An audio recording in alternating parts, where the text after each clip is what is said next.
Okay, thank you. It worked.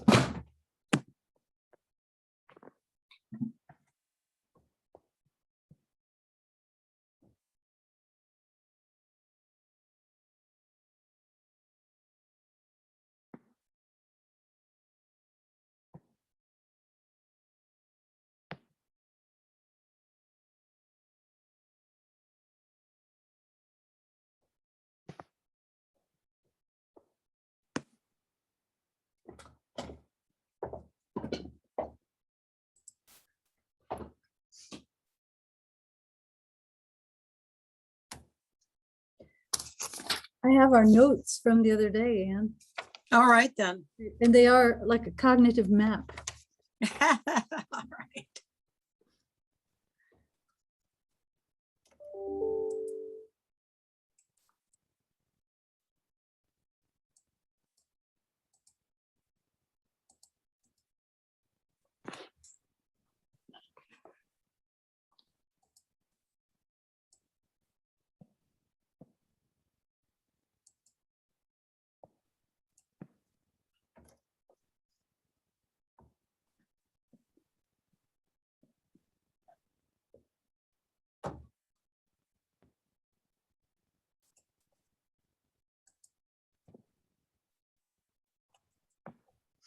Morning, everybody. Good morning.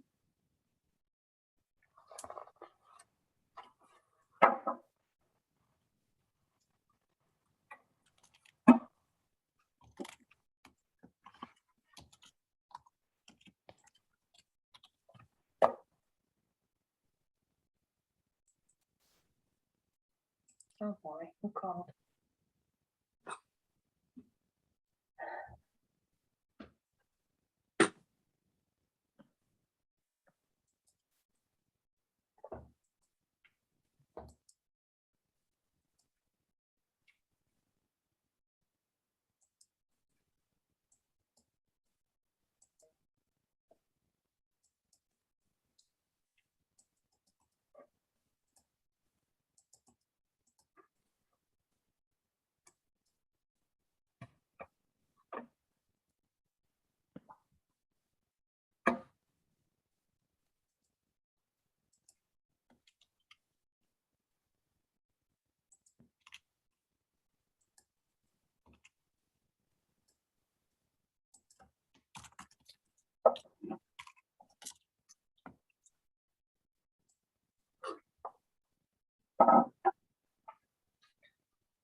Okay, I Hey, think Chandra, great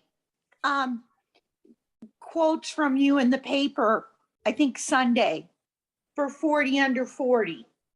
Yep, I read it too. Congratulations. Yeah, great. Oh, yes, thank you. I'm sorry I was in the restroom. We understand. Anyhow, that was great, Chandra, and I know it was a couple of years ago, but congratulations on being quoted again. Well, thank you.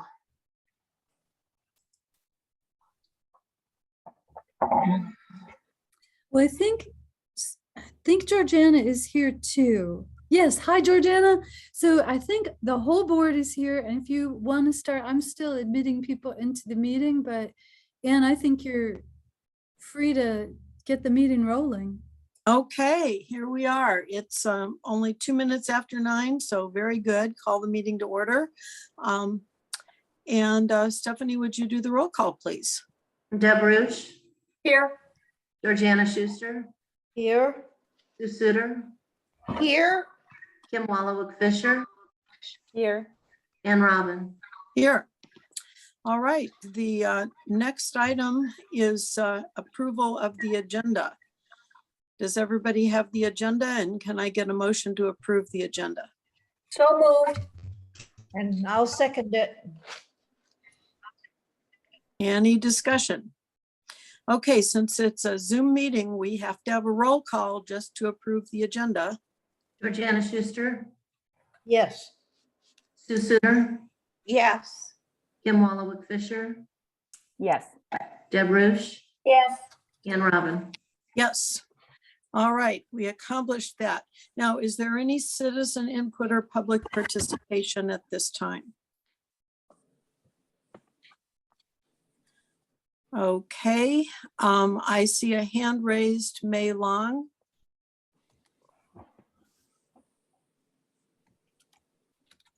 Good morning, everyone. Can you hear me? Yes. Yes, This is Mel Leong from PACE. Just wanted to share a little bit about what's going on at PACE. We continue to assist consumers with the referral, the PSW referral and stuff. And I just wanted to share with the partnership and collaboration with DSC and Community Choices. I have 2 consumers that had reported to us that they have found a match, and stuff. Each one has found a match of PSW at this time from the referral that we've been sharing with those consumers and stuff. They have recently told me that both PSW are currently in the process of the hiring process and stuff, and filling out the paperwork and working on it and stuff. So just wanted to share that with everyone that at this time I have got a report that 2 consumers, each one found a PSW and said that they are in the process of hiring them and stuff. So okay, thank you very much for sharing that. Any- Mel, that's great collaboration. It's because I know that it's hard to find PSWs right now. Are you finding that there's a real shortage?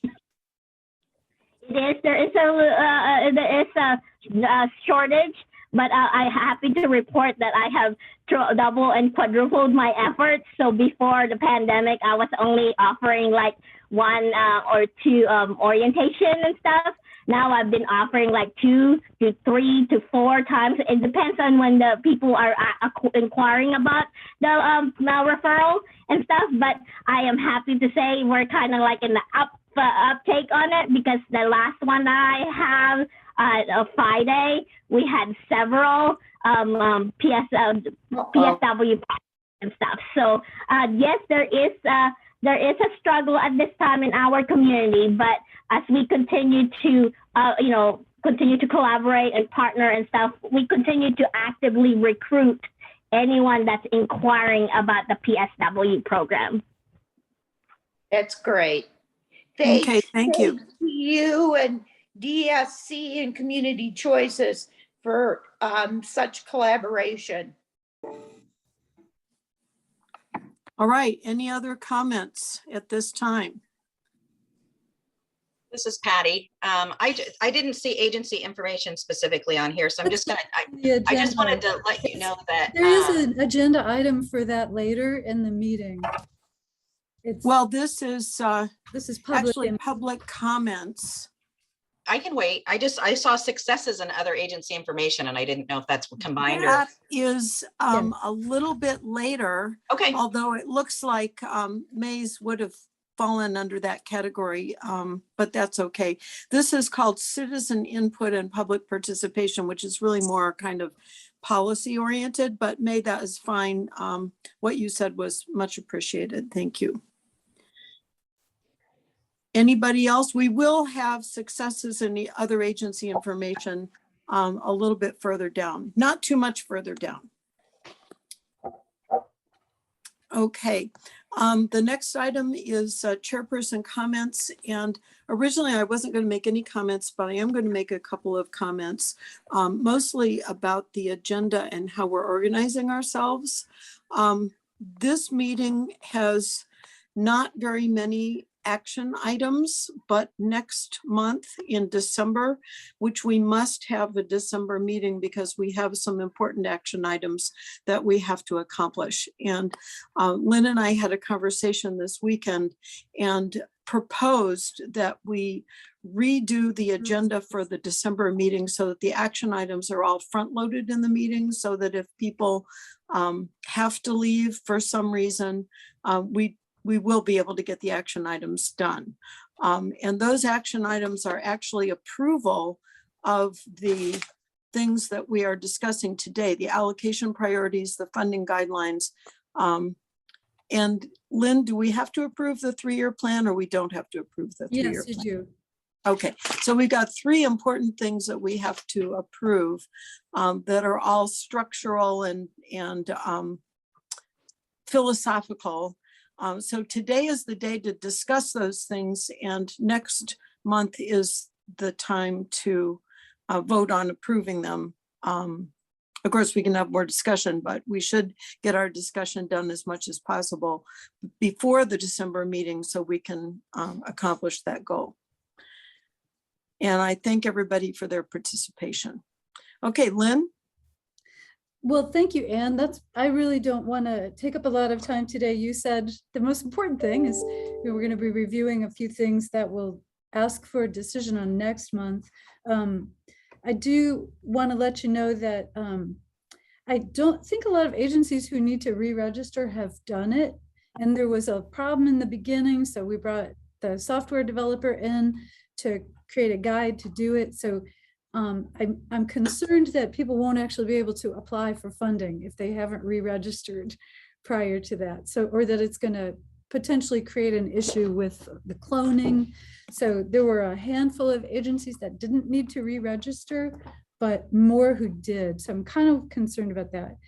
Also, just, you know, we're doing this meeting remotely per the Open Meetings Act emergency revisions, and I'm here in the office at Brookins, and the door is open in case of public participation. No one came in, but while we're talking, I'm going to go out and see if anyone's in, and then we may end up, you know, if it's okay with the chair, allowing any public participation during the agency input if somebody has showed up. This is also to say that a lot of meetings seem to be returning to only in person with no virtual option. And I just want to suggest that especially in the business we're in, there are a lot of really important people with important opinions who don't contribute as easily when the only option is in person. And we've, you know, so I just want to encourage us to keep some things, at least a virtual option for some things, so that we can continue to hear from people who either have self-care requirements that keep them home, or they're caring for someone else, or they have transportation limitations. I think this is an innovation I really don't want to lose. So if we can help you at all, like we have Zoom accounts. I think some agencies may not have the Zoom business accounts. If we can help you to offer some remote participation, I would really value that. I don't want to lose so much important participation that we've finally got to, you know, some folks we've finally got to engage with in a different way. So anyway, that's really all I need to say. There is a lot for you to look at today. So that's it. Thank you, Lynn. Okay, the next item is approval of the board minutes from 10/20/21. So moved. Second. Any discussion? Okay, can we have a roll call? Sue Suter, Yes. Kim Wallowitz Fisher, Yes. Deb Ruch, Yes. Georgiana Schuster, Yes. Ann Robin. Yes. All right. The next item is the expenditure list, pages 7 through 11. And this is an action item. Do we have a motion to approve the expenditure list?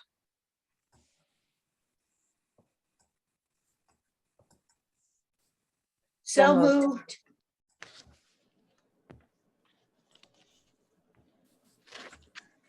Second. Okay, any discussion about the expenditure list? I did have one item. I was curious as to why there was 2 months this time instead of 1 month. And Lynn let me know that it has to do with when the auditor gets the information back. So that's why we've got 2 months this time. It all has to do with timing. Okay, any other discussion? We ready for a vote? Wallowitz Fisher, Yes. Deb Rush, Yes. Georgiana Schuster, Yes. Sue Suter, Yes. Ann Robin. Yes. Okay, next item is new business and it says none. So we will go to successes and other agency information. And we will be open to whoever wants to talk at this time.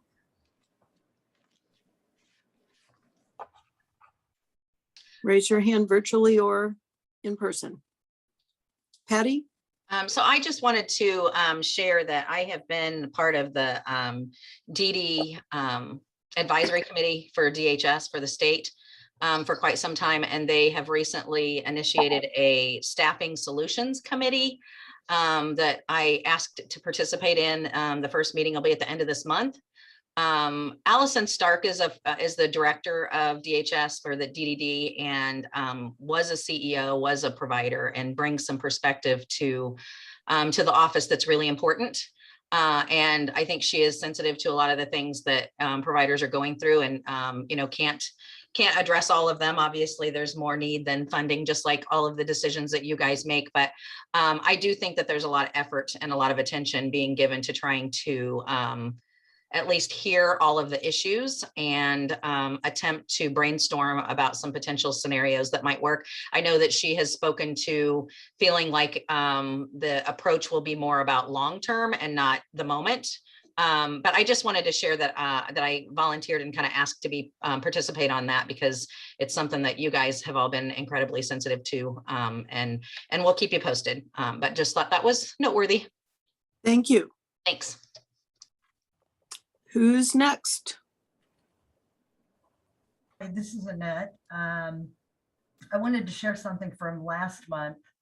The young woman who did the presentation on self-care, which I hope she has mentors who are directing her to this field.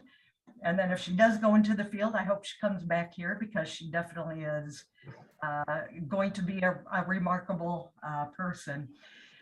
But you all pay for job development and are helping people find jobs. And a big piece of that, a lot of times we don't want people to get a job right away, because we really feel they need to work on some self-care in preparing for a job.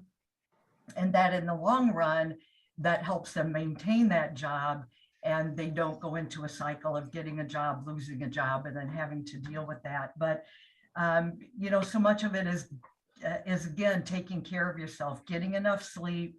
When you get up, eat a good breakfast. That chocolate Long John tastes good, but an hour after you eat it, you're not going to be performing very well in your job. Don't drink too much caffeine. When you really need to get ready for your job the night before. If you jump up in the morning and you can't find your bus pass or your ID card, you're not going to remember your lunch. You're not going to remember to bring water or healthy things to drink. And all of those things really are, a cycle for taking care of yourself and being a good employee. We had a person who didn't bring lunches and stole somebody's coworker's lunch out of the refrigerator. So, it's just that really preparing, wearing shoes that are supportive so that your body doesn't hurt. And then I think the most important thing that she talked about was when you are feeling out of sorts and you're not feeling grounded, being able to recognize that, and then coming up with those coping skills in the moment. We can teach people work skills, but that ability to take care of yourself and to recognize that you need to use coping skills in the moment is a little more long-term. And we actually have some people that we develop coping skills cards that they identify what are the things that help them relax in the moment. And then we can also work with the employer to say, if they approach you and say, I need to take 5, that you're going to benefit from that as well as the person asking. So I just thought her presentation was just so spot on. And then our open house at the Crow is December 4th from 4 p.m. to 6 p.m.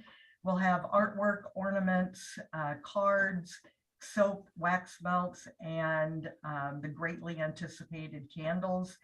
We're going to be able to socially distance. We're setting it up in a way that promotes good flow and kind of no congregating. But, you know, if you want to check out some of the scents before you actually purchase them, it's a great opportunity to do that. So that's all I have. Thank you, Annette. I think we could all use those self-care recommendations. Yeah, I would agree. Amen. Oh, just real quick. Anybody else? I Yes. just want to say, Annette, thank you for sharing your description of how self-care is defined and how it fits within the larger concept of being employed and sustaining employment, because maybe that kind of work isn't as valued or as, you know, numbers, getting the job numbers. It doesn't really tell the whole story of everything that goes into being able to be a full citizen and full participation, including employment, is, you know, this foundational stuff of self-care. So I think that really helps link what was presented before and kind of how it applies to the field. So I appreciate that information. All right. Anybody else want to say something? I had just a couple of things. So kind of just also on the same track a little bit that Annette was thinking, we are sort of starting to wrap up our workforce empowerment program, which is like a first-time job seekers program, or just designed for folks who maybe haven't had as much success out in the working world. So we were able to do 6 weeks of job shadowing at the Park District in Urbana, where folks got a chance to try a lot of different jobs in different departments. So they really got to see kind of the wealth of different types of opportunities that are out there for people. I think it's really sometimes can be hard, even just, you know, for anybody to be like, well, what are the jobs that exist?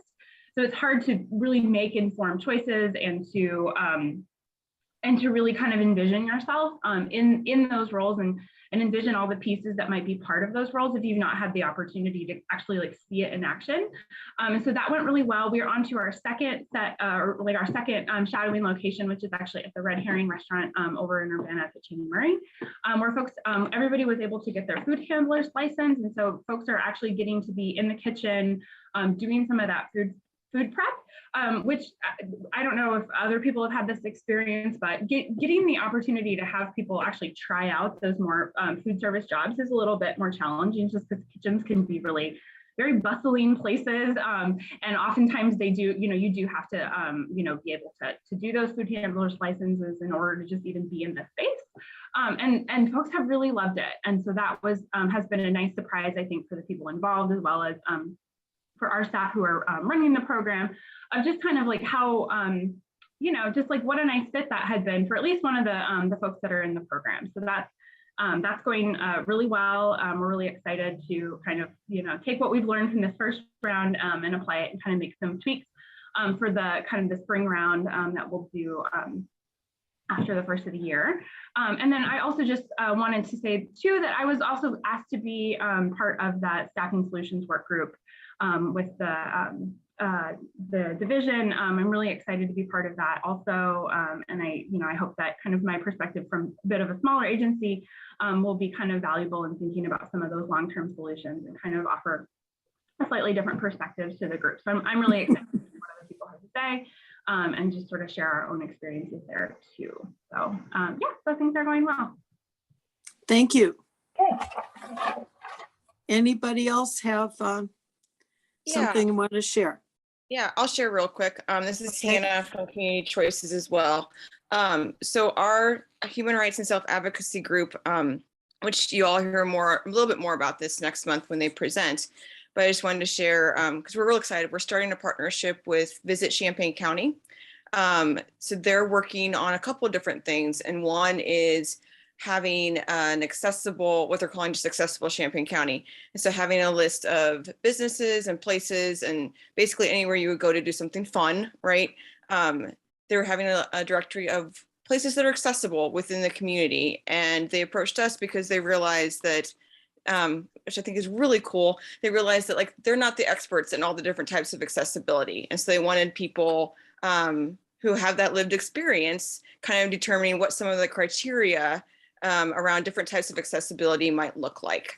And so we're going to kind of recruit from within our human rights group and within the rest of our membership and start working on some criteria that we can take back to Visit Champaign County and then figure out what the process is from there, like who will be, like what the process will be for, you know, recruiting businesses, approving businesses and things like that. So they're real excited. I'm real excited. I think it's great that, I think it's great that places in the community are recognizing that like it's not just physical accessibility when we talk about accessibility, and also realizing that they might not know because they don't have the lived experience. And I think that's really great, and wanting to partner with people who do have that experience.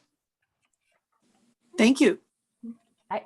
Can we ask follow-up questions, Anne? Of course. Okay. So Hannah, that's so great to hear. A question I would have for you all or for Visit Champaign County is, you know, that is an expertise that the people who would be contributing to any accessibility information, and Visit Champaign County benefits from that financially. And so is this a paid job? I mean, that seems like a perfect job for somebody. Absolutely. So, yeah, so we're good. still kind of in the discussion of what that will look like. And it depends on, you know, how many people are interested, what the process is after like some of that criteria is created. But absolutely, Kim, thank you. Because that is part of the discussion. Yes. Thank you. Excellent. I'm glad that's on the record. Great. Thanks. Good. Thank you for that. And I just want to commend our agencies for, first of all, Patty and Becca for getting on that DD group that's going to look at some really pressing issues. And I think for Champaign-Urbana to be represented is really important, and I commend them for that. And also the agencies that have given updates today for reaching out and doing some innovative things during the pandemic and all this COVID stuff. So that, I think it's very exciting. Thank you.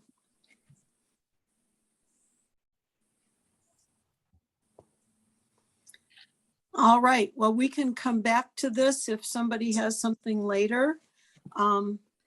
But I will move on unless there's somebody that has something else they want to share right now. Okay, we're going to go to old business, and we need an update on the Scylla project, which is actually in the packet. Lynn, do you want to say one or two things about that? Yes, thank you. I've got to change the And shape there here. is a decision memorandum attached to that. Right. There's a suggested action. I tried to keep it really simple. So if it's not working for y'all, you can modify it. Basically, you know, it's the same background that we've been providing, just a little bit of context for the project for anyone who's new or, you know, just looking at our materials online. I think you all know this background. The updates are also maybe somewhat familiar because I'm repeating a little bit from the last time, you know, just that we started off at when y'all decided in July to go ahead and sell these houses, I was quite surprised. And then we sold one and it was just so easy. And getting the repairs done in time to make the sale was easy. And then everything stopped being easy. So with the second house, needed some repairs, really there were some obvious repairs. Am I shouting? I'm sorry. No, you're fine. Okay. And these were primarily based on wear and tear, that people who lived in the house all used wheelchairs and they were living there. And we just didn't get in there on a regular basis to repair things. It just kind of, got a little more banged up over the 4 or 5 years that folks were living in there. And we thought that was all there was to do. It's fairly important. It's the stuff that you see, how the floor looks, how the walls look, how the cabinets look. These are important repairs. We started working on them, but really didn't get them fast enough. There was also some stuff The fence in the backyard was just falling apart, and like, fence is nice, but not entirely safe. So there were some major things that we could see that needed to be done. There was also a water stain on the ceiling, which we were concerned might indicate problems with the roof. The initial inspection, there was an inspection for hail damage, which said, no, the roof is fine. But then we got 2 different inspections where they went up into the attic, discovered that there was significant water damage and that this was caused to replace the roof, which we have done. Meanwhile, the house went on the market while this work was underway. So I think some of the work looked, just the house didn't look very good. So a lot of people came to look at it. There was one very interested buyer. They may still be interested. It's a real good fit if they are, but for now, their inspection report indicated quite a few other repairs and got us, we had to slow down. There was no way we could accomplish the repairs by the time of the closing. So we've got the list from their inspection report right here with some follow-up because we really needed to get bids. Some require competitive bids and some just required additional inspection. So we're still working on that. A couple of things that are notable, like there are some things that we might say, no, we're not going to do that. It's not a qualifying deficiency, so we're not going to focus on that. For example, painting the interior of the garage. There's a problem in the garage that has to be fixed for safety reasons, and that's that one of the doors is not functioning correctly and could hurt someone. So, the real estate agent and I are going through these and looking at inspections and discussing bids as we go. So we do have some things already done and some things that priced out. Then there are issues like there was water in the crawl space too. Given our experience with the roof, kind of panicked. What is going on with the crawl space? It turns out that there are a couple of causes for that, which are lower cost than we first expected. So we're going to be taking care of those to see if they're truly the solution. One of them is that the shower pan was damaged. So that has to be replaced. That is a little bit expensive. The work that needs to be done around repairing where this water damage was really has to be done. Here, the last item, the affected subfloor and floor joists to be replaced. This is one where it's been difficult for the real estate agent to get a contractor to come out and do it, let alone give us a bid. So we really did have to slow this down, but I talked to him pretty frequently and we're doing the repairs as they are affordable and indicated. So then he believes that we probably need to reconsider the list price, that the market could have changed favorably or unfavorably to the seller. Either way, once the major repairs are done, which really should be done by us, he would like to reconsider the list price maybe. So it would be, I don't know if it would be lower than the original list price, which is what y'all have approved me to list the house at. If it is, I would bring that information back to you.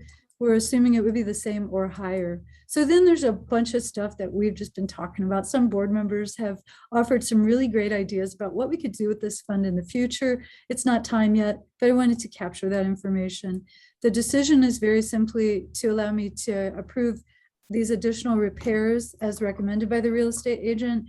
And then when his final bids are ready for the work he believes we should do, and then to relist the property when these have all been completed. And obviously because this property belongs to the mental health board, I will be asking them for a similar approval, but I just wanted to keep it real simple for y'all today. If you have questions, I know a lot of board members have been very engaged on this issue and have helped me a lot. So I want to thank you. You know who you are, for just, I don't have a ton of experience in this realm. So, we have an attorney with a lot of opinions about it and a real estate agent with opinions. So it's really nice to have heard from board members along the way about what you think should be happening. Thank you, Lynn. I am open for a motion for the decision. So moved. Do you want to read the motion? I move to authorize the executive director to approve additional repairs as recommended by the real estate agent and relist the property when these have been completed, pending similar approval by the CCMHB. Thank you. Is there a second? I will second that. Okay, any further discussion? I have a couple of questions. You know, what does the, first of all, regarding the real estate agent, we as a board approved Joel Ward to sell both properties a while back. And my understanding is that we had a 30-day contract on the sale of this particular home, or a 30-day listing, and that's expired. So I just want clarification that we do not as a board need to go back and revisit hiring a real estate agent to relist again, for one thing. I don't Is think that you have true? to. I don't think you have to. I think the way that the original approval was worded allows us to continue with, I mean, because he did an analysis and a bid that would just be updated. But if you want to reconsider, that's a different thing, you know? No, I think I just really was interested in clarification on that. So is it your expectation that again, when the necessary repairs are completed, that there will be a listing, another 30-day listing on this property? Another 30-day. And then, you know, selling any property is always a process of negotiation. So while I commend the boards and our staff for being so concerned about safety and health matters and fixing what needs to be fixed, I really think it's important that we also sell this property in a way that benefits the boards the most, keeping safety and health in mind. So I really appreciate the fact that we have so much information now, so much better information about what needs to be repaired and should be repaired, and also some better information about what we as a board, as the two boards, need to take on to get that done. And then the only other comment I'd like to make at this point, I think, is what does Joel Ward or Nick Ward tell you about changes in the market currently,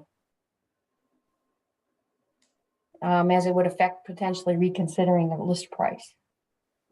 I think he wants to, he believes that some of this work would increase the list price if he were analyzing it like back in July. So the presumption is the market continues to be good for sellers, like that it would be a higher list price. But then he says, well, and by the time we're done with some of this, because there is the one thing that really has to be done, the floor joists and subflooring, which he's struggling to find someone who can do it. So by the time this is done, maybe the market won't be as favorable. But right now it continues to be a really good environment for the seller.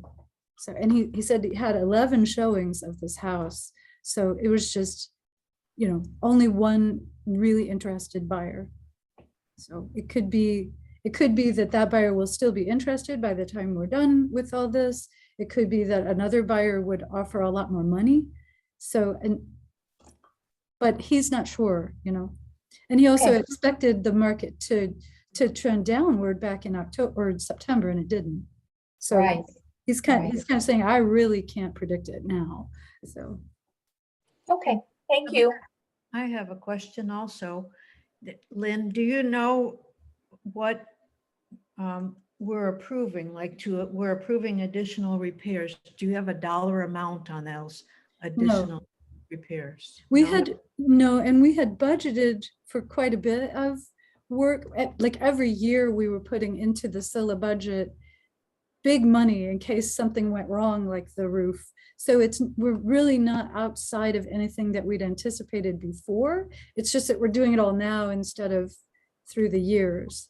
So I don't have a dollar amount, but I did try to include the things that we have bids on. You know, you can see that they total about they total less than $2,000 for these additional repairs, but so many have not been bid yet. And the flooring work is going to be very expensive, and replacing that shower pan in the bathroom is going to be expensive because it is a fancy bathroom. It is really nice materials, and they cracked. So I don't think it's going to stay less than $2,000. So it's a very good question, Georgiana, and I can continue to provide updates to y'all. I can't really predict. I don't know. So what we're voting on today is giving you the authority to approve additional repairs. And we don't know how much that might be. Right. But there is money in the budget set aside for those additional repairs. Right. And then we're also approving relisting the property. That's right, but we don't know for how much. Right. So we have a couple of things we're approving without really knowing dollar amounts. Right. And so there is also a budget for property management, which included maintenance, and you might see some of these items may fit very well into that category. So that money is still available for that use too. So you've already approved a budget which covers some of this stuff. We don't typically bring you one purchase at a time to approve. This is such an unusual situation. If you want me to do that, we can. It will add some time to the process, but maybe that's what everyone needs. It's just, remember, I have to ask the mental health board too. So if we're gonna go that way, if you'd rather not give me any authority now and wait for exact numbers, it could be, it could be a while before we're able to put the house back on the market. There are just so many unknowns about, first of all, finding people to do the work, and when they can do the work, and how much the work is going to cost. It's muddy. Maybe we'd be better off authorizing you to complete the additional repairs that are necessary structurally, health-wise, safety-wise, than seeing where we are before we relist, breaking it in pieces, this particular motion. I don't know. It is, I agree with Georgiana that it's always nice to know what it's going to cost us. Yeah. I think for getting the house sold, the reason I made this motion really simple is I think in order to get the house fixed in the ways that will make it sellable and getting it sold, that I would like to have the authority to approve the bids as they come, because they come on Saturday, they come on Sunday, and to wait until next month. Right. Like I think that's going to work to the board's disadvantage. No, I just meant as far as I just meant giving you the authority to approve the additional repairs without coming to us again. But then it'd be nice to know what it's all going to cost us. Right.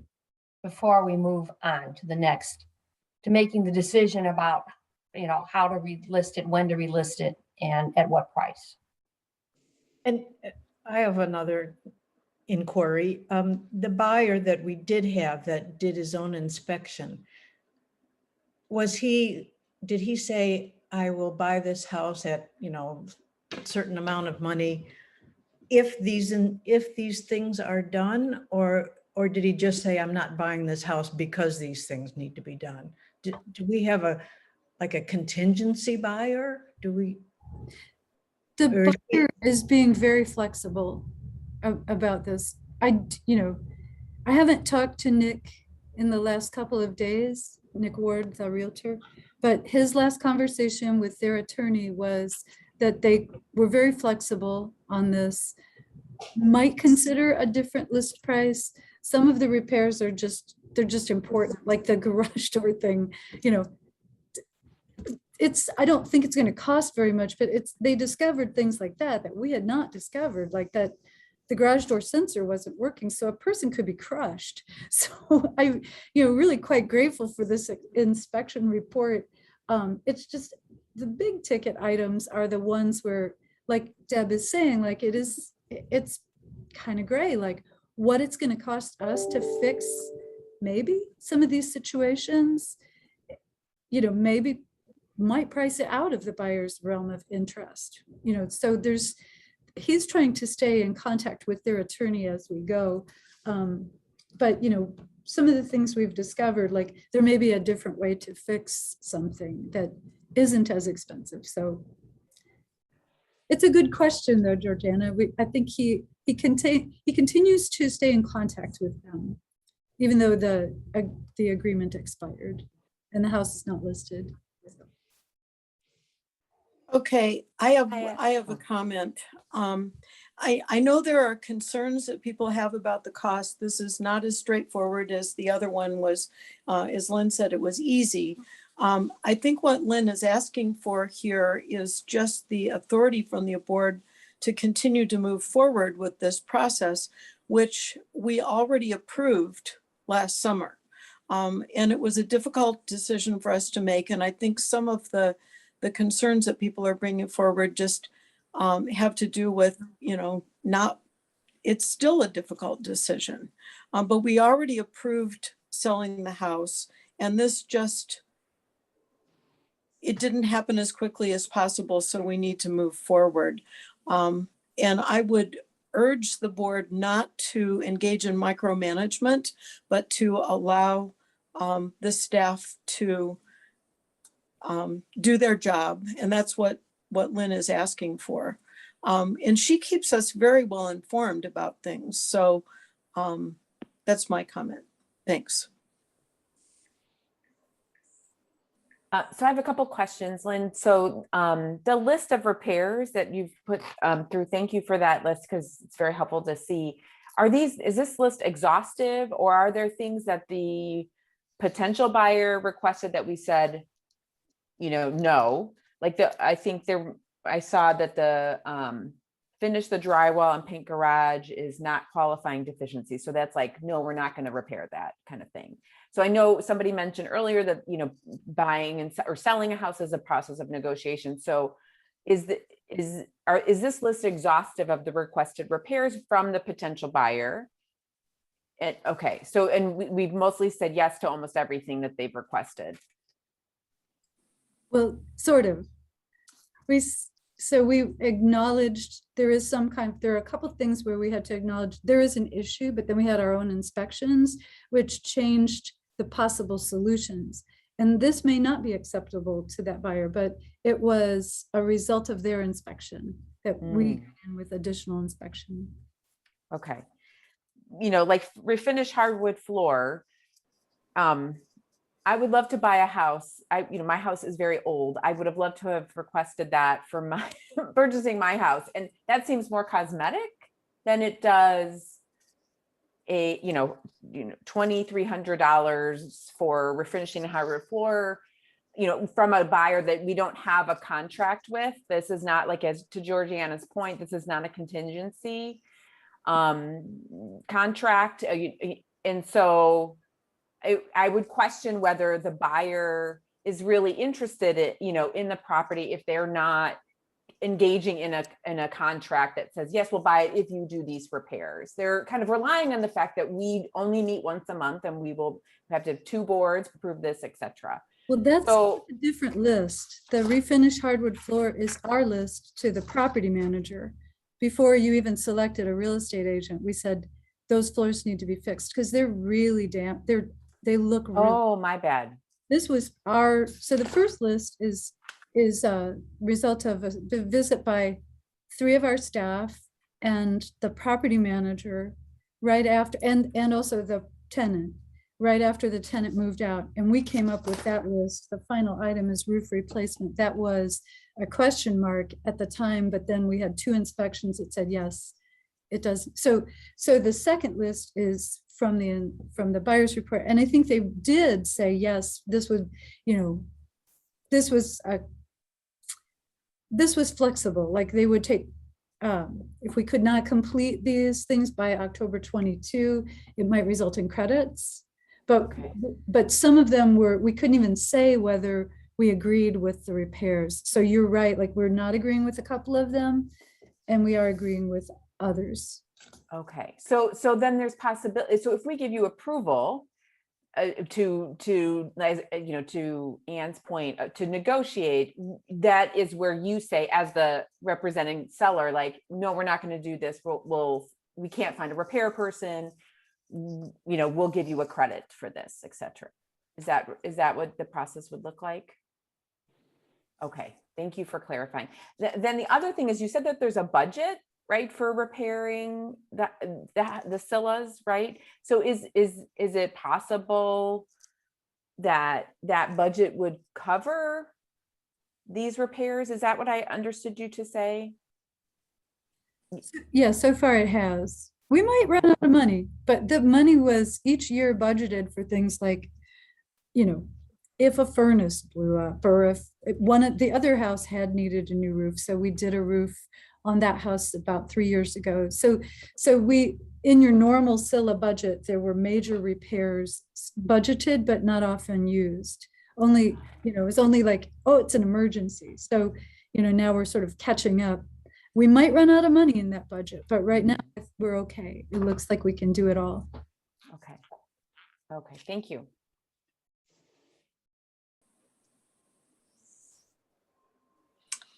Any further discussion?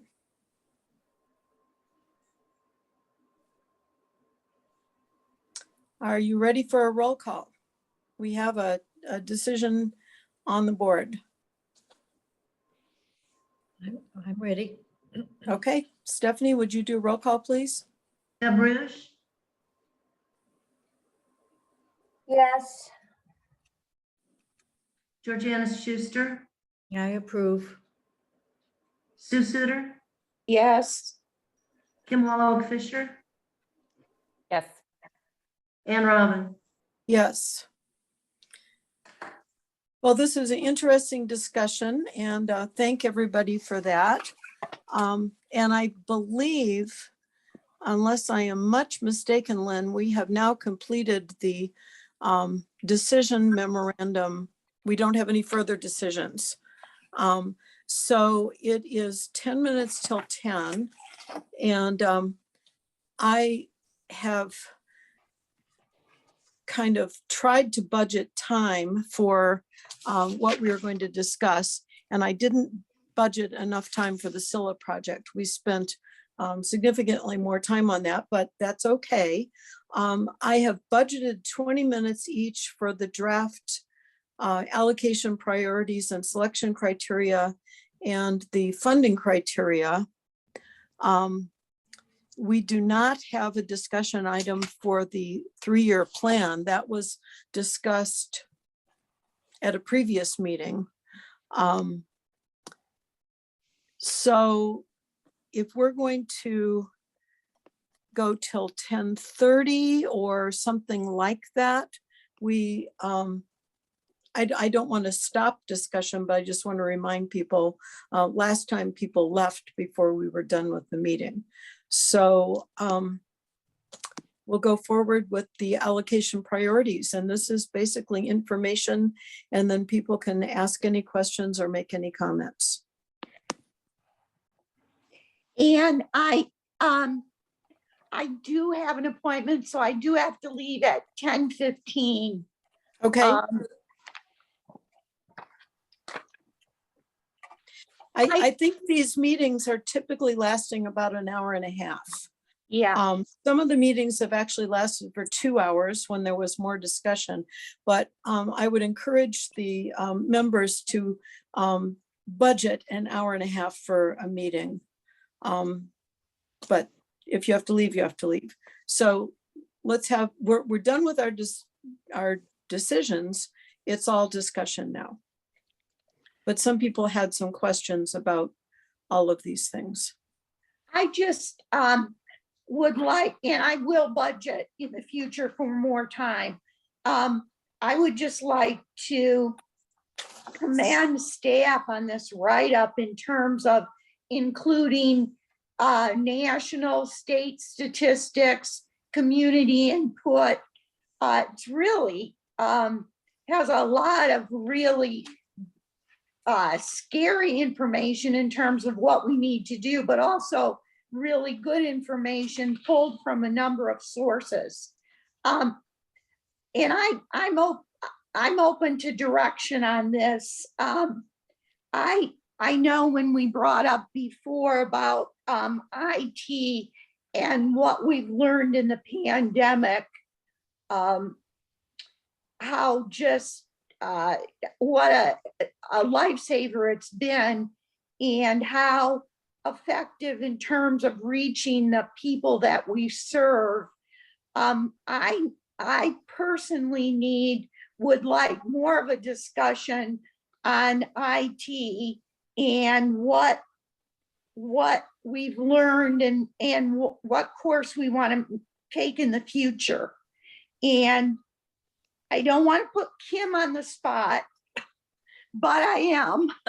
I would just, given Kim's work, ask maybe in the future, I don't know whether it would be at a meeting or a study session, but ask maybe Kim if it's not a conflict of interest for her, if she could lead a discussion for us on IT. And I think it's just something we need some discussion on, or I would like some discussion on for the future. Thank you, Sue. I mean, I'm sorry. Did someone say something? Yeah, I did. I just No. said I'm sorry to put you on the spot. No, thank you. I appreciate that.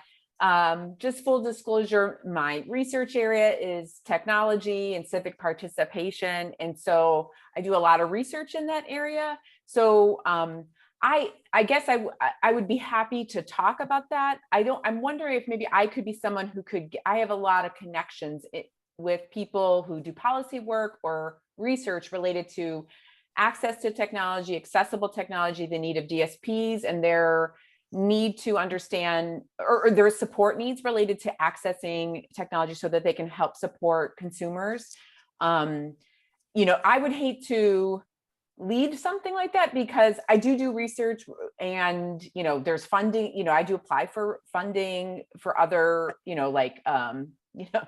not recently within the state, but I guess I would want to talk to somebody about ethically, like if that's a conflict of interest, but I certainly am happy to talk about, research in general, policy related to that and bring in people who could present information from other, regions in the country that are doing some innovative work.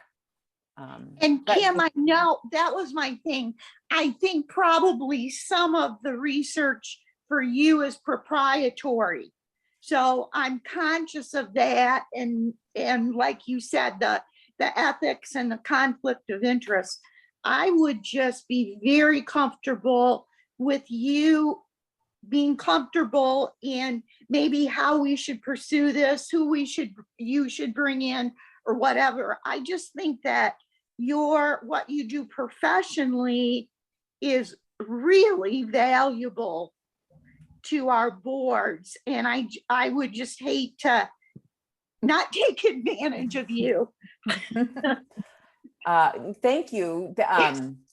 Thank you for that compliment. That's very kind of you to say. So, Okay. yeah. I'm going to break in here because this is good, but it's not focused on what we're supposed to be discussing, which is the allocation priorities, unless I'm missing something. So I think there's definitely some interest in how IT fits into the work that we do, and that is on the public record, and that is good.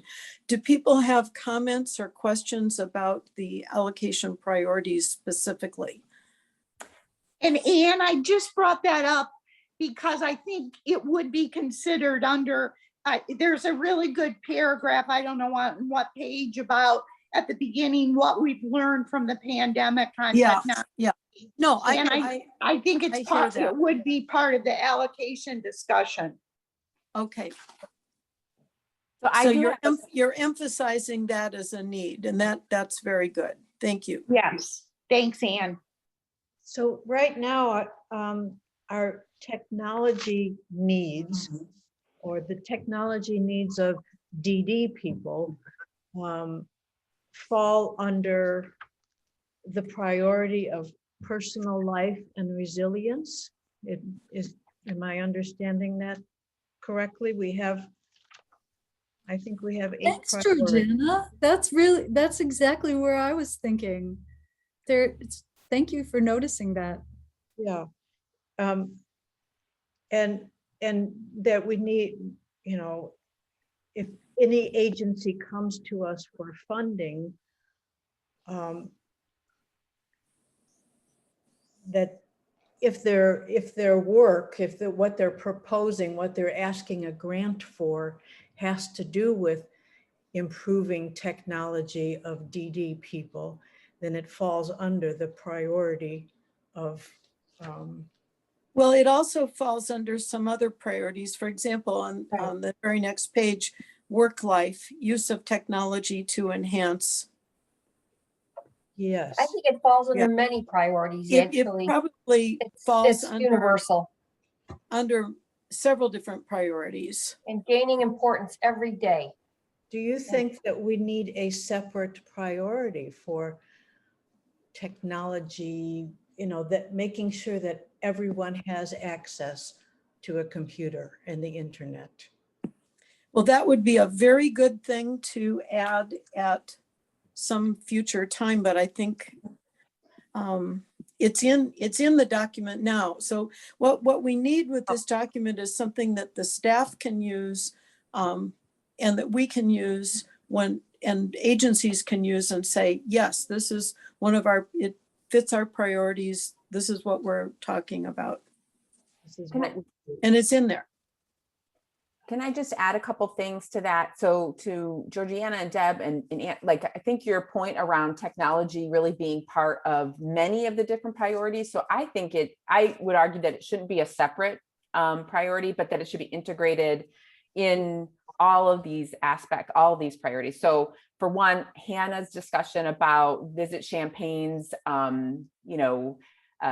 work to get information out about accessible businesses. So the need to understand technology, marketing, social media, how do you communicate online? Those would all be things that would really be important for people with IDD. Those skills would be really important to develop. And DSPs to support that work would be really important for them to even get jobs like that, or to be able to build a contract with Visit Champaign. Or I was just at DSC earlier this week, and they're talking about podcasts that they're putting together. And I just think that would be around, things that are going around in Champaign, meeting with key policymakers in Champaign and talking to them about issues related to people with IDD. So that's another set of technological skills, communication skills that all kind of integrate together. And then the last point I would make is I'm participating in the Speak Up, Speak Out Summit through the ARC of Illinois. It's happening yesterday, today, and tomorrow.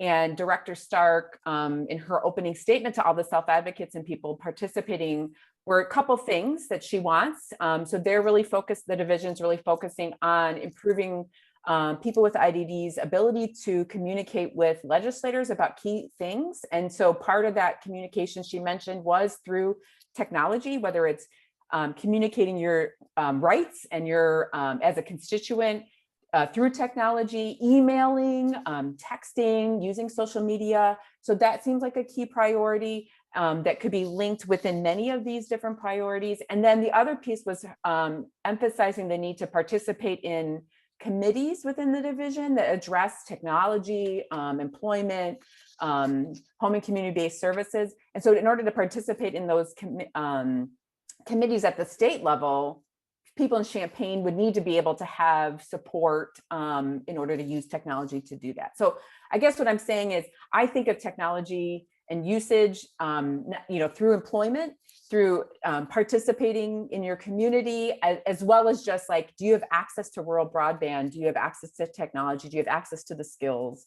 And do the DSPs have access to that information so that they can support you as you engage in that work?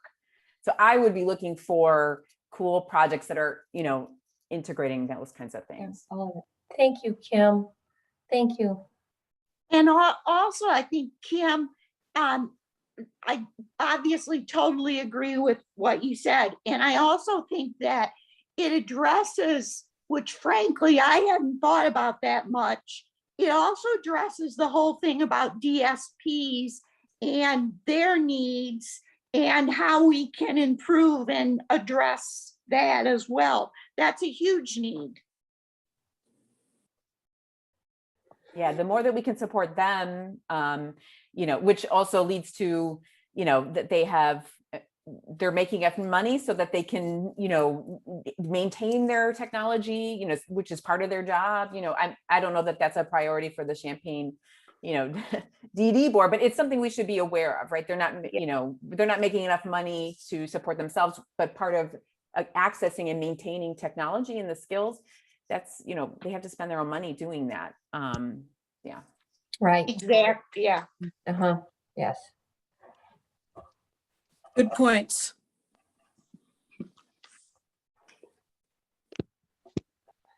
Other comments that people have about the priorities? Lynn? Well, Anne, you had a question for me on Saturday about this.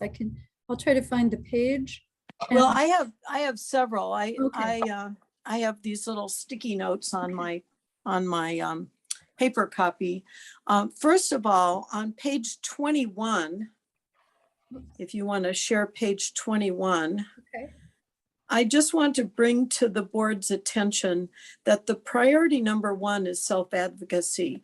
And when I was reading through this, all the priorities are important, but I think it's particularly interesting that our staff and board are putting self-advocacy as the number one listed priority. And the number two is linkage and coordination. And this is sort of a philosophical thing. It's not really necessarily an action item, but it shows that we're thinking about those issues, just as we're thinking about how technology is integrated into everything that we do. So I just wanted to bring that people's attention. I had written good on my sticky note. I had a couple of questions. One question, was it Lynn, about the people who are unserved residential services? Because on page 20, there's a bullet point. 65 people are waiting for out-of-home residential services with less than 24-hour support, and 45 are seeking 24-hour residential. That's 110 individuals altogether. My question is, how many individuals in our county are receiving residential services? I do not know that number. Did we find that out? Making y'all dizzy with going back and forth. Here it is. I did not know the answer, so I asked Audrey, and she got the answer from the people who keep track of that. So hopefully Kim is in a position to tell you. I am. It might be loud. I did not know the answer either, but Angela Yost and her ISC team helped me find that answer. So the number of people who currently reside in Champaign County with 24-hour CILA funding is 82 people. There are 2 people who have intermittent CILA, which is less than 24-hour.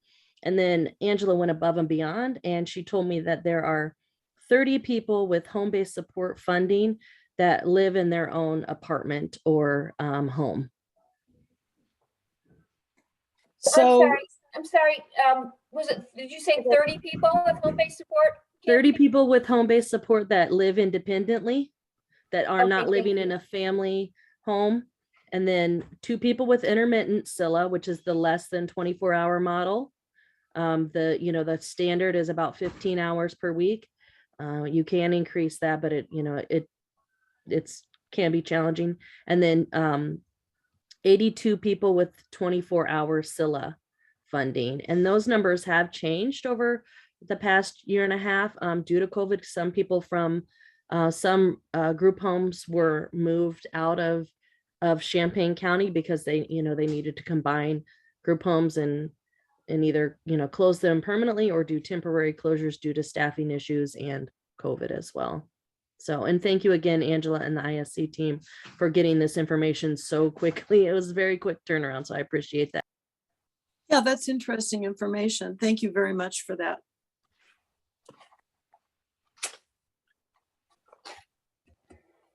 So approximately as many people are seeking services as are receiving services, although it's interesting that more people seem to be looking for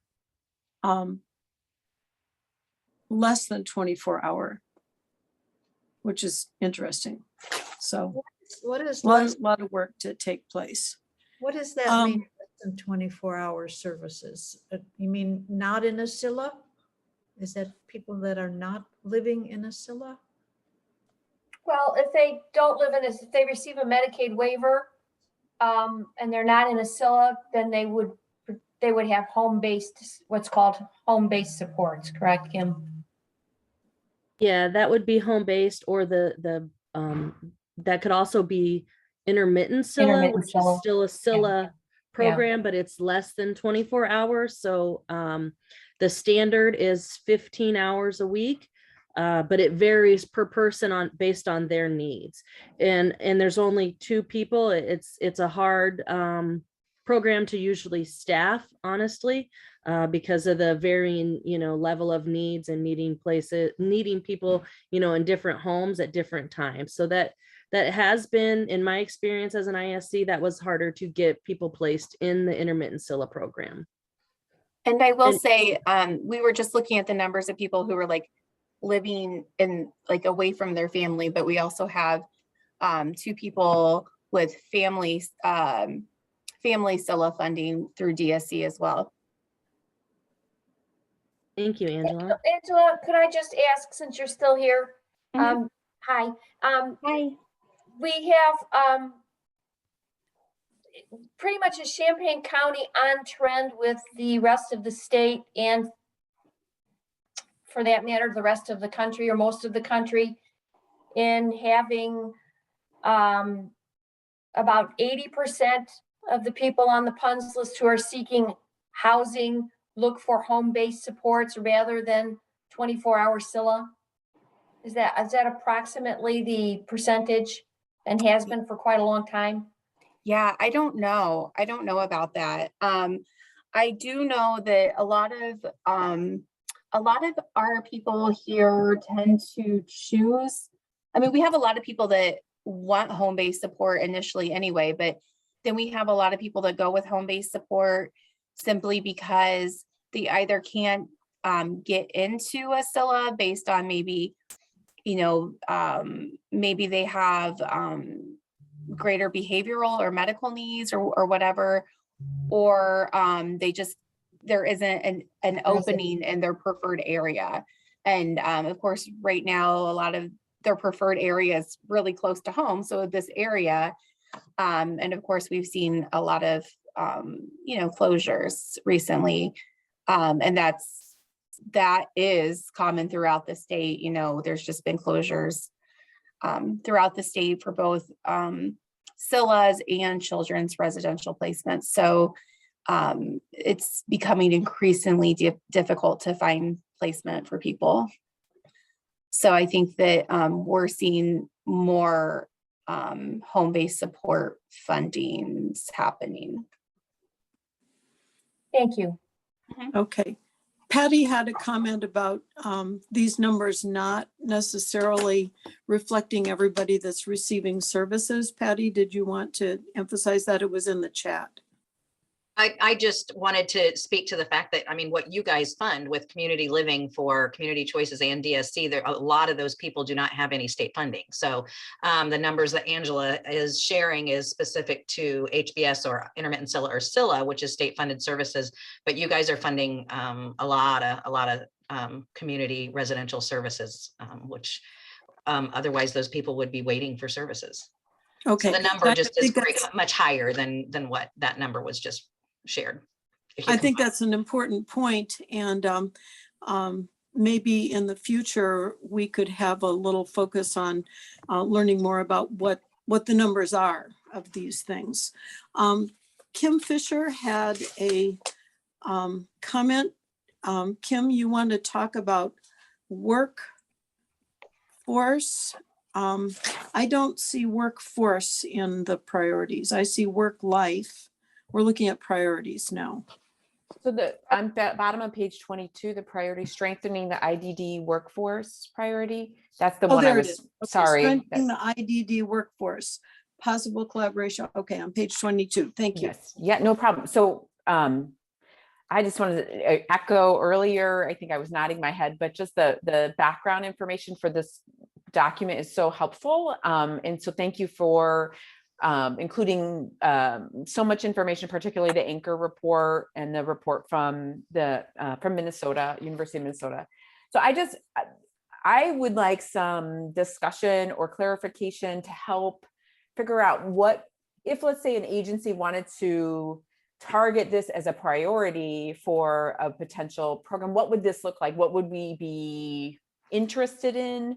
What could we do within the, within our authority to help support this? So is this like retention bonuses? Does this look like supplementing pay? So like, I know that a couple people I've been talking to, just the competitive pay in Champaign County has made it so difficult to sustain employees because all other businesses are just paying so much more. So I guess I would love to, and this is such a critical issue, so I would love to see what we could do as a board to help shore up that to the greatest extent possible. Lynn? So we actually, you're right to say like within the frame, you have some boundaries of statutory authority. The agencies also have to be careful about, how they supplement. So far, the best ideas have been like retention bonus, retention payment, or like a certification program that results in a payment. So also we know that, we're doing like the advocacy part pretty much every day now, because that's the thing that we can do most freely. Jump in and pound the table at state and national meetings about these issues and what we think is really important. And pay is really the number one thing. There are other considerations, but like what we've learned this semester is don't get in the way of what people love about this work, because that's a thing that's happening too, to drive people away from the workforce. So we actually have some seniors in social work who are working on this, looking into the efforts that some of our colleagues around the country have made to offset this problem. And they all, to me, look like too little too late. Some of them look like kind of bad ideas too. So, so like that bonus payment continues to be to me at least, the most attractive one. But we've learned, I think we just learned this last week, that there's an agency up north offering $22 an hour for DSPs and they can't find anyone. So we are like, I think the data that you all just went through a few minutes ago, where Patty said, look at all the DDB funded people living in the community. And then Angela and Kim presented you with data about people who are living in the community with Medicaid waiver dollars. In some ways, we're lucky.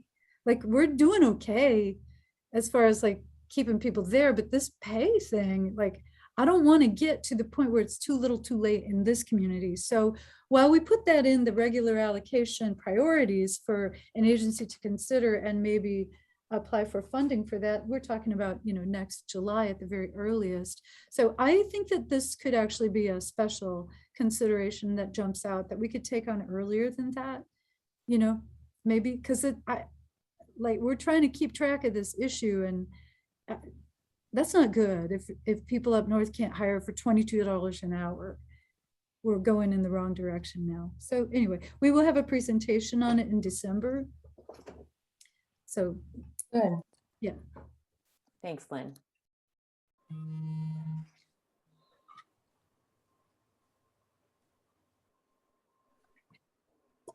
Okay, what other discussion do people want to have about priorities? I did have one question, Lynn, on page 26 under process considerations. You mentioned that agencies have to use the online system, one-time registration process. including an organizational eligibility questionnaire before receiving access to online application forms. And there seems to be a difficulty with this. Do you want to talk about that a little bit? Or, I mean, is that something the board needs to be aware of? It jumped out at me. But last year, when you were looking at program summaries and then contract points, we discovered that a whole lot of these registration forms, because they were done 10 or 11 years ago, had serious misrepresentations of agencies, like especially where there's one agency that didn't exist anymore, but the contracts, you know, were being inherited by merger and acquisition. So there's some characteristics which, you know, it's worth it for us to refresh this. And we also have some new questions. You know, some had incorrectly answered a couple of questions, probably totally by mistake, but we thought this is almost everyone. There were only about 5 agencies who did not have this problem. So we made it a requirement of this contract year that most organizations will just need to fill out that form again.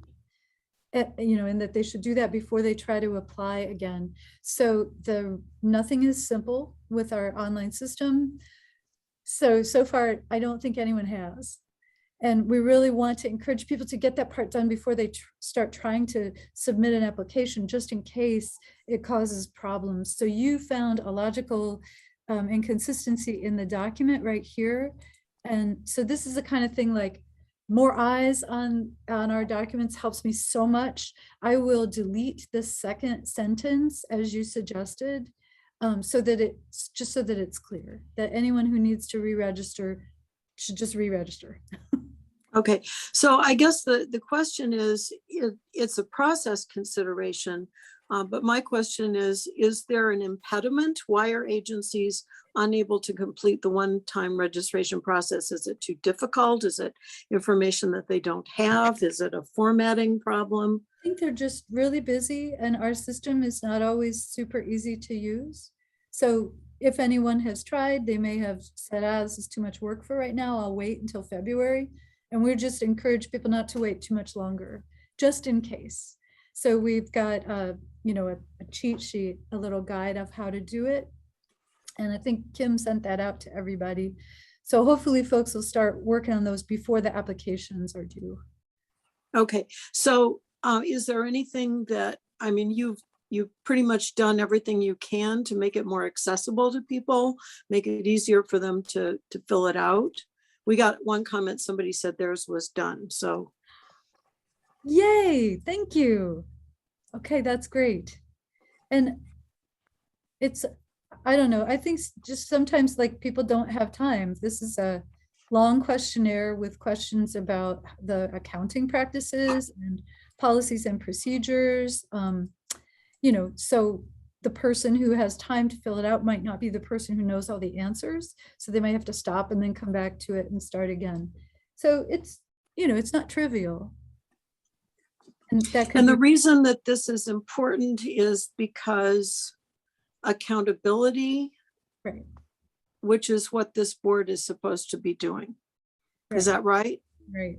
So this is about accountability.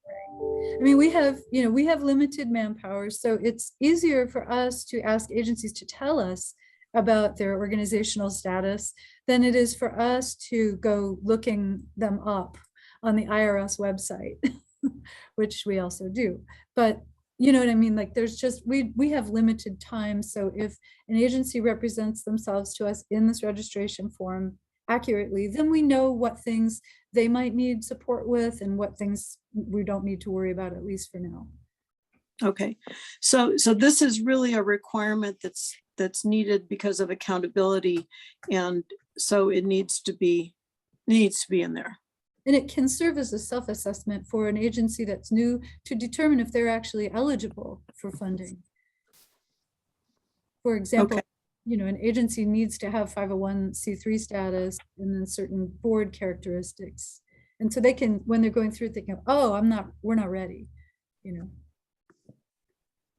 Mei Long, you have your hand up on the screen. Do you want to have your hand up?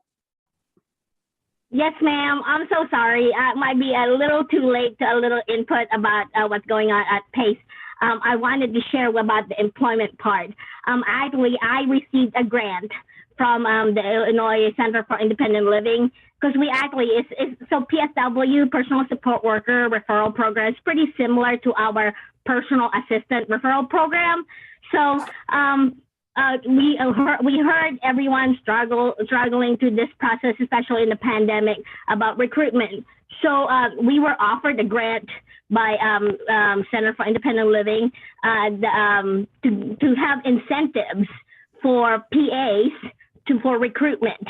And actually, PACE received a grant for part of it that I requested was advertisement grant and stuff, and part of it is referral grant. So actually, in the new year, we are going to start for personal assistant, that anyone that attends our orientation for our personal assistant program will receive an incentive of completing the program. And then also the other one is referral. Other people that's actively on the registry for PAs receive also referral incentive for referring some of their friends and families to get on the registry. And then on top of that is another part of that grant is that to benefit the consumers, is that I requested that anyone that gets connected and matched with PA and Department of Rehabilitation consumers, if they maintain their employment at a certain period of time, the consumer could report to PACE that the PA is doing an acceptable job and doing well and continuing to be employed. Then that PA, the personal assistant, will receive another incentive for maintaining so much time of employment with that consumer and providing acceptable services. So those three things I think I'm very proud of sharing, because it would not alone benefit the personal assistant on the registry. It benefits, it recruits people to join the registry, and at the same time, consumer benefit from that, because lengthening the employment, because there's a reward or there's a incentive at the end of providing services for the consumer. So I just want you guys to think about that. That is not the PSW program at all. It is the PA program, which is the other referral program that we have here at PACE. But I'm hoping in the new year that would kind of boost up our recruitment effort. And plus that advertising, allocating those advertising funds will also broadcast in the community recruitment of personal assistant. Thank you. Sorry, that was a little late. Okay, all right. Thank you very much. You can take your hand down and then I will see that you're done. Okay, great. Good job. Okay. Okay, we're still talking about the allocation priorities. Are there any more comments about the allocation priorities or questions? I just have a quick question about, and I think I kind of mentioned this before. Do we normally have this many priorities that are without, I know that you mentioned, Anne, that, the first two priorities are self-advocacy and linkage and coordination. So should agencies be thinking that those are our number one priorities, that they're higher than the other ones, the placement? And then the other question is, do we normally have this many priorities? And if so, is that difficult for agencies to target, programs, because there's just so many things that they could be focusing on? Or is this helpful because it helps fill in the gaps? Yeah, Lynn, go ahead. Well, we used to have fewer priority categories, but we end up with very large grant amounts with, that contracts that are like trying to do everything. So last year we tried a new strategy, which was to be more specific, to break them down. It didn't make it easier for the agencies. Our hope was to make it easier for the board and public to understand what the programs are actually doing. There's a reporting system which can like down to a person account for overlap, where a person might be receiving services from 10 different programs. Kim she can see that. And you're provided that information later in this board packet to some extent. Like, you don't get to see the overlap counts, but we can do that. So we thought that more refined categories might be more helpful for the community to understand. We're also on this quest to make our documents understandable by the people who they are most relevant to. As far as the order, we used to have numbers next to priorities just to keep track of them, but the implication then was something might be seen as more important than another thing, so we stopped numbering them. There is still an order because something has to come first. So Kim and I have intentionally for the last couple of years put self first, and then, you know, just sort of circles out, because all of those things are important. Like we know that an effective DD system cannot be all self-care and self-advocacy. We actually need people to be engaged in the community for the community's sake and for their sake. So this is not to say that the last priority is the least important. So I hope that's a helpful explanation. We don't really have any way with the English language to kind of to avoid that appearance of top priority. That's very helpful, Lynn. Thank you. And Kim, I just wanted to add to that, that when we do receive our applications, when I read through them, at least, I still think, well, it fits this, this, this, this, and this instead of just one. So it's still, despite the really defining and trying to break down those categories or those priorities, it's still, to me, all of the applications fit into more than one of those areas. I think that's great, and to help us think about supporting people's full life, right? And not just one targeted area. And then being able to communicate that to the public, that I think is, and particularly the people that we're most, you know, wanting to serve, I think is helpful. So thank you for that clarification.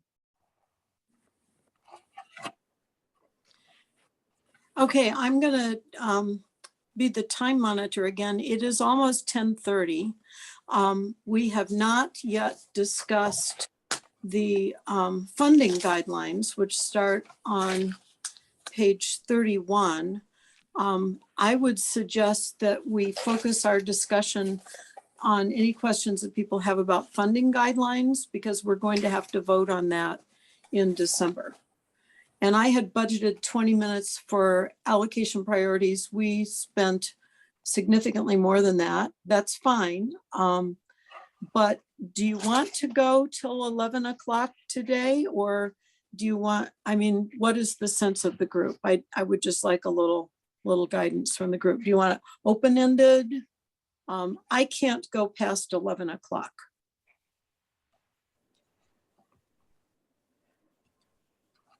I can, if we're taking a vote, I can go till 11.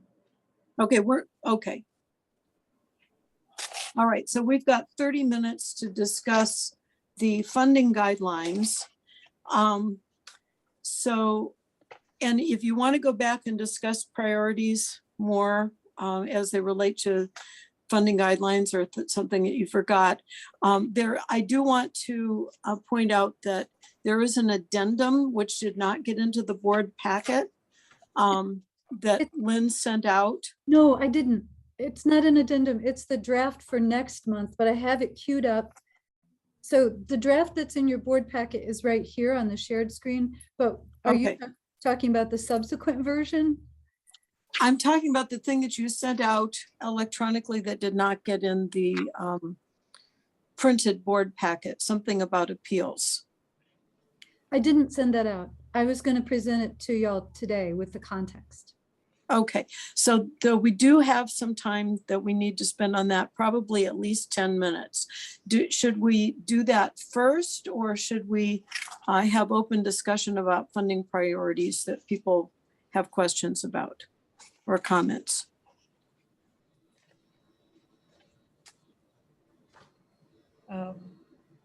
Are there any specific comments or questions about funding priorities that people want to bring forward right now, or should we ask? I just have a really basic question here. Are there things that are darkened, ones that have been deleted from the past? And so I'll be happy to explain it if you're ready to move from priorities to this document. Okay. Is that okay, Anne? Yes, yes. So here's what is in your board packet is updated from last month in the sense that I took out all the comments. Because what I had shown you before was a draft which had like background dialogue, like where people were saying, what is this from? And, you know, or the attorney said, I don't like these words. So all of those are removed. And for the most part, wherever you see green highlight, it's new language, or, so here's some new language as set forth by US Department of Health and Human Services. And then here's deleted language, which was deleted either because the attorney said take it out, or one of you said this is not clear. I did get quite a bit of board input on this document, which is very helpful to me. There's, you know, there really aren't a huge amount of changes, and they're not really substantive. They don't change too much of the rules. They really change, they are trying to clarify the rules. For example, there's some stuff about agency board composition where family members of staff are not to serve on boards. That actually comes from the IRS. I did have to ask to find out. So those are the majority of the changes that you see. But then something happened to the mental health board, and it happened last month, and they learned from it, and they, two board members have made a suggestion, which I discussed with Anne.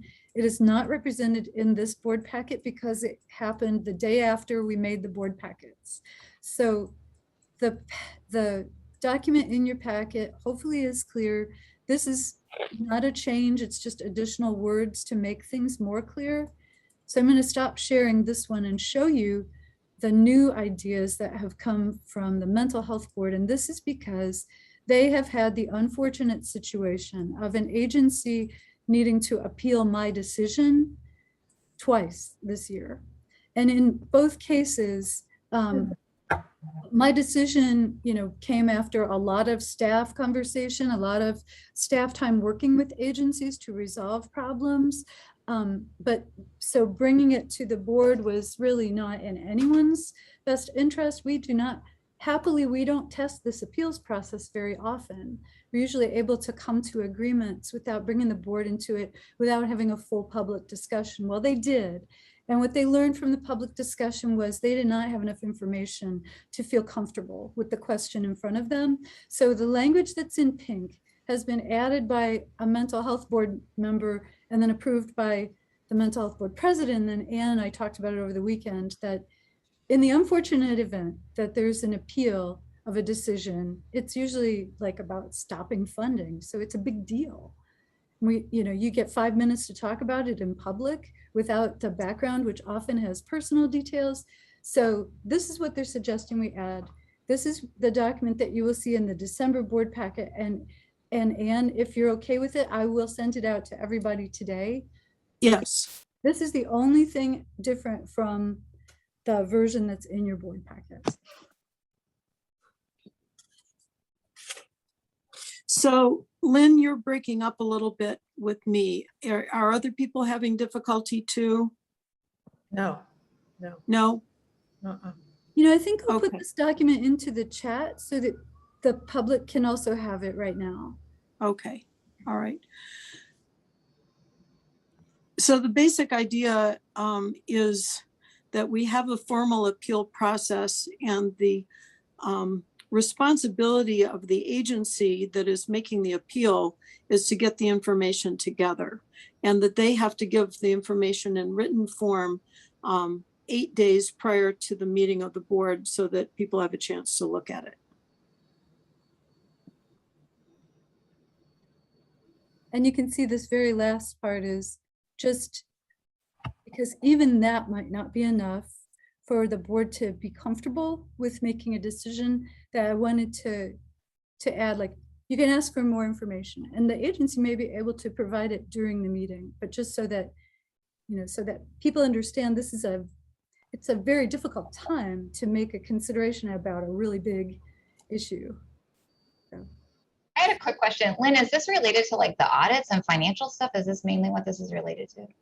Well, it could be other things, but okay. Usually, so that's a really good question. Usually the things that we're dealing with are late reports, late audits, problems identified in audits or problems such as the loss of nonprofit status. Like any of these issues could someday end up in front of the board. And those are all like, it's not ideal for anyone to have that discussion in public. So we do the best that we can to manage those behind the scenes. Usually just suspending payments is like the only meaningful sanction that we really have. The idea here of additional reporting, I think that makes a lot of sense because there are some things that are just like, it might be something like that additional personnel report. That's very, very helpful to us, but that kind of thing could come into play, or another site visit that could be part of the corrective action.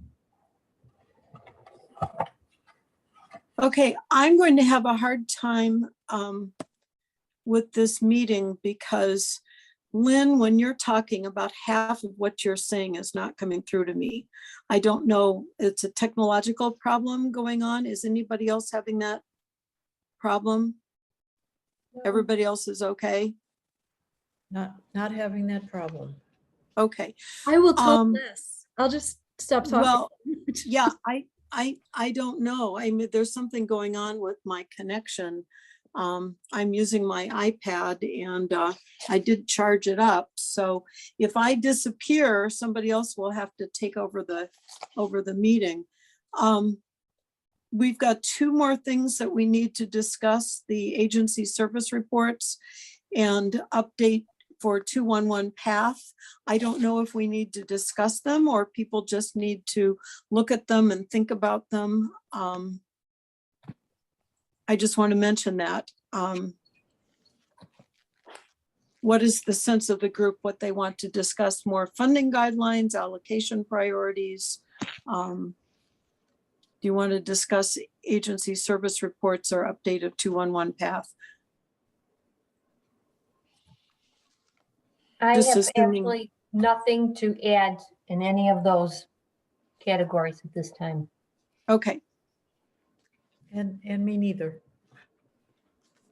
Okay, so items D and E will be just for information only. What is the sense of the group? So there was a question earlier when Patty put into the chat about people who have DDB funding for community life.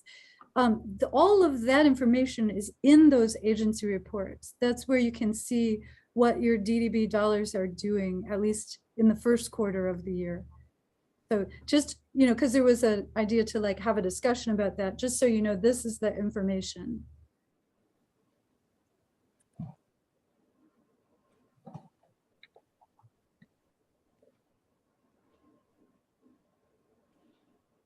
Okay, further discussion.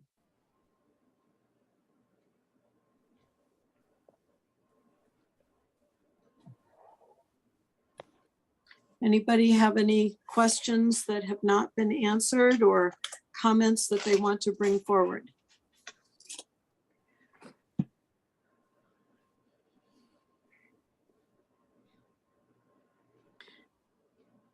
What I'm hoping is that this discussion would be sufficient so that between now and the December meeting, if you have any further questions that came up to you that you didn't get answered, it's always good to contact Lynn, contact Kim, Boudry, ask questions, make comments before the December meeting, so that when we have the December meeting, we can have very focused discussion and agree to approve the documents, because they're really necessary to move forward for the next year. So I want people to feel comfortable with the documents. Can I just ask a clarifying question? So I had a note about the special initiative contract section. It's on page 39. And I kept rereading that. Can somebody explain, or maybe Lynn, can you explain what that is? Just to clarify for me. Well, we could use special initiative in a different way, or we could use it more than we do. It is really for like, the idea is that a new program like a brand new program, or even especially like if it's a brand new idea and we're hoping to test it, could have special initiative status instead of being just treated as a regular grant. That might mean that they come and do a report on it in the middle of the year to let you know what's going on.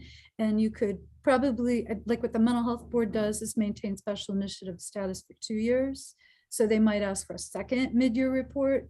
The DD board, unfortunately hasn't had so much new, like funding proposals lately, because DD agencies are frankly having a harder time hanging on than mental health agencies. So I would like to say, I wish we could use special initiative a whole lot more.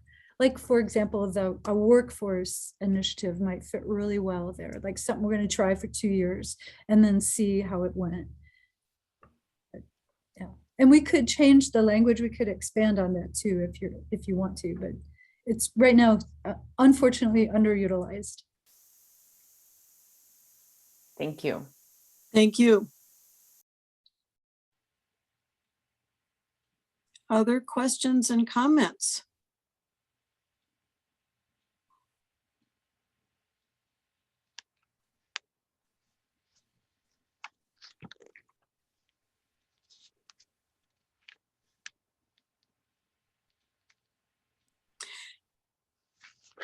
Well, I want to thank everybody for their excellent, thoughtful discussion.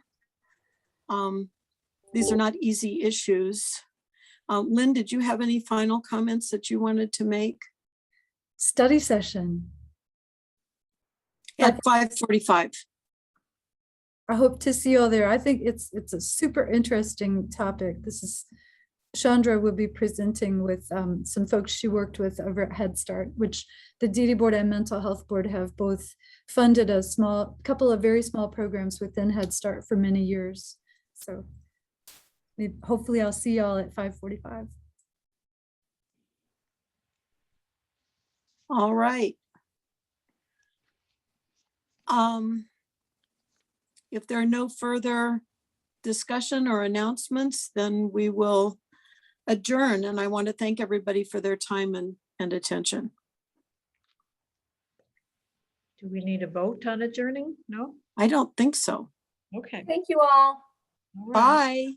Bye. Bye-bye. Bye. Thank you. See you later.